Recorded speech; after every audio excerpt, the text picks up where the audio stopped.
looking at assignment 29, and first we're going to look at 44, and then we're going to go back and do 43.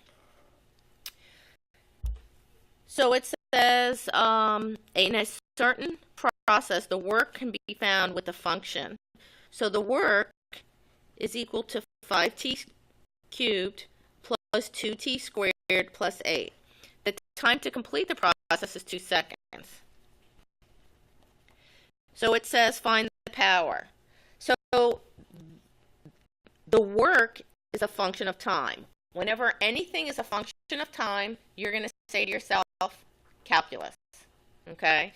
So power is equal to dw over dt. So if I'm going to take the derivative of this, super easy. 3 times 5 is 15. 3 minus 1 is 2. T squared plus 4t. Now I'm going to substitute in 15 times 2 squared plus 4 times 2. 2 squared is 4 times 15 is 60. 4 times 2 is 8, and it's 68 watts. So that's super simple. So the calculus ones are actually easy on the multiple choice as long as you know how to do calculus. All right, now we're going to look at 43.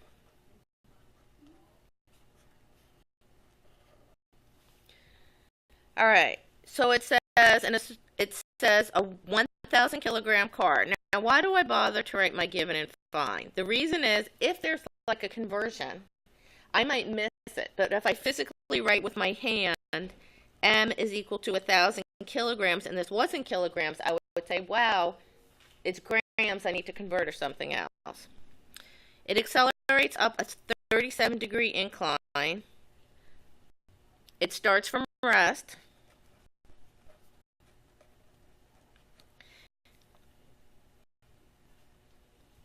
To a speed of 25, so VF is equal to 25 in a time of 10 seconds. Determine the average power required to accomplish this.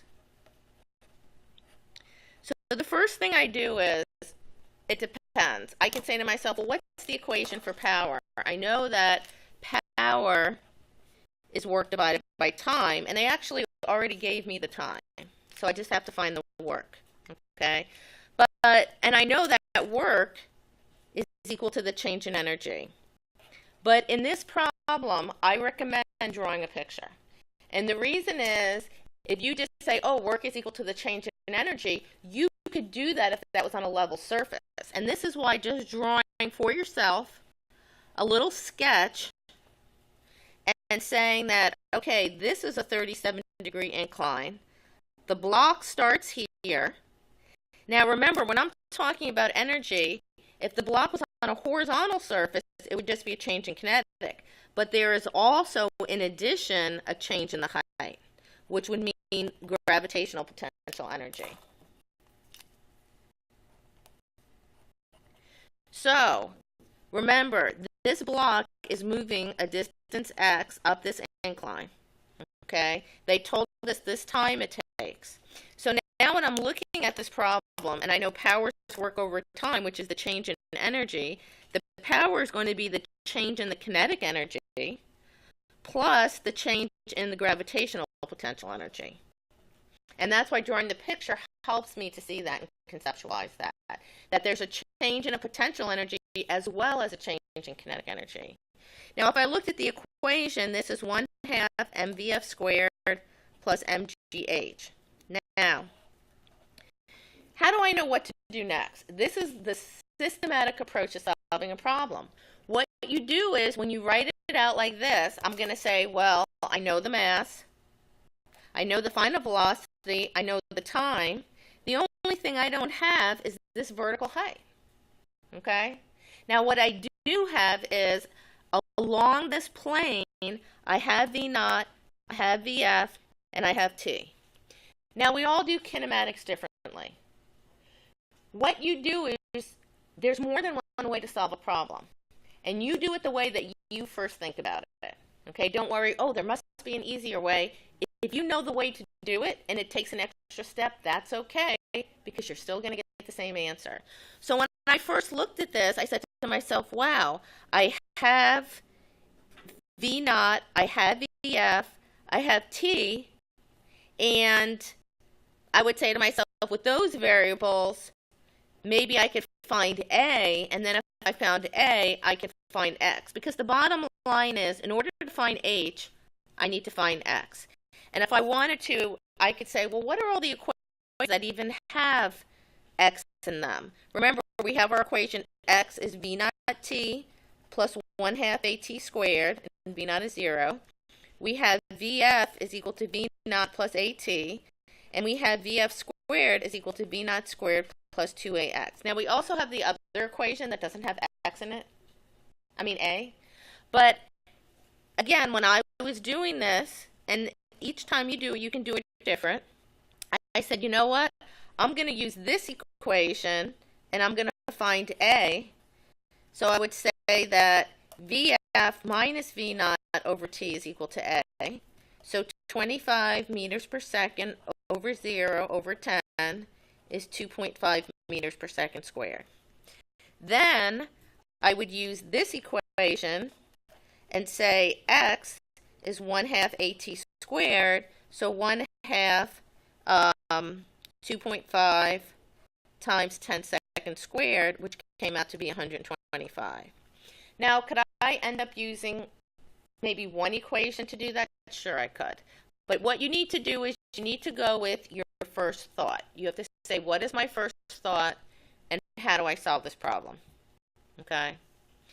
Now, once I get that this height is 125, which is this, now I can look at this and do geometry, and I can say, wow, this is a right triangle. I have the hypotenuse. I have the angle. I want to find the opposite side.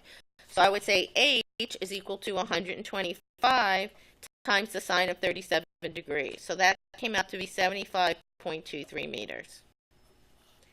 Now, once I have this height, now I go back to my original equation here, and I can say, and actually I can do it, I can squeeze it right back in there if I want.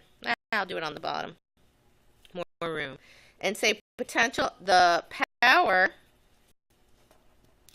is equal to the change in energy over the change in time. So it's 1/2 1,000 times 25 meters per second squared. All I'm doing is I'm taking this, and now I'm substituting in my values down here. Okay?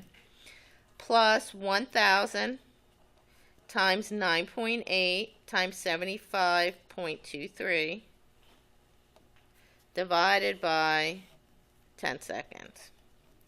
So when I do all this, it came out to be 312,500 plus 37450 over 10. Why am I doing this when I have parentheses on my calculator? Well, sometimes I make mistakes with the parentheses. Okay? And if you did, even if you set this up, you would get points for this, but if your final answer is wrong, so it takes a little extra time. And this way, I don't make a mistake because I press the button out of sequence on my calculator. So again, power is just work divided by time. And you just go systematically step by step. You can start at the end, power is work over time, work is equal to the change in energy. Drawing a diagram helps you to see that.